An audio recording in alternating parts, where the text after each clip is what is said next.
జగిత్యాల జిల్లా రాయకల్ మండలం భూపతిపూర్కు చెందిన ఊరే నర్సయ్య వెదురు బొంగుతో వినాయకుడిని తయారు చేసి అందరినీ ఆకట్టుకుంటున్నాడు.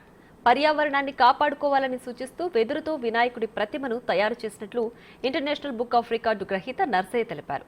గ్రామానికి ప్రత్యేక గుర్తింపు తీసుకురావాలని చాలా రోజులు కష్టపడి వినాయకుడిని తయారు చేసినట్లు చెప్పారు నర్సయ్య.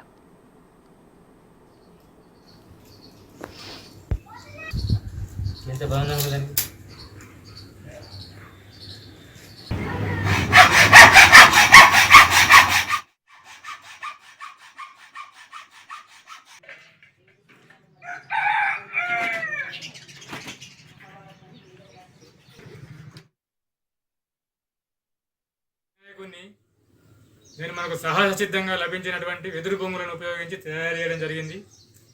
దీనివల్ల పర్యావరణానికి కానీ ఎలాంటి హాని అనేది చేకూరదు, చాలా మంచిగా ఉంటుంది. మట్టి వినాయకులు చేస్తున్నారు, రకరకాల వినాయకులు తయారు చేస్తున్నారు. కానీ నేను వినూత్నంగా ఇది మా యొక్క కులవృత్తిలో భాగమైనటువంటి వెదురును ఉపయోగించి ఈ యొక్క వినాయకుడిని తయారు చేయడం జరిగింది. దీనివల్ల పర్యావరణానికి చాలా ఎలాంటి హాని అనేది కలగదు.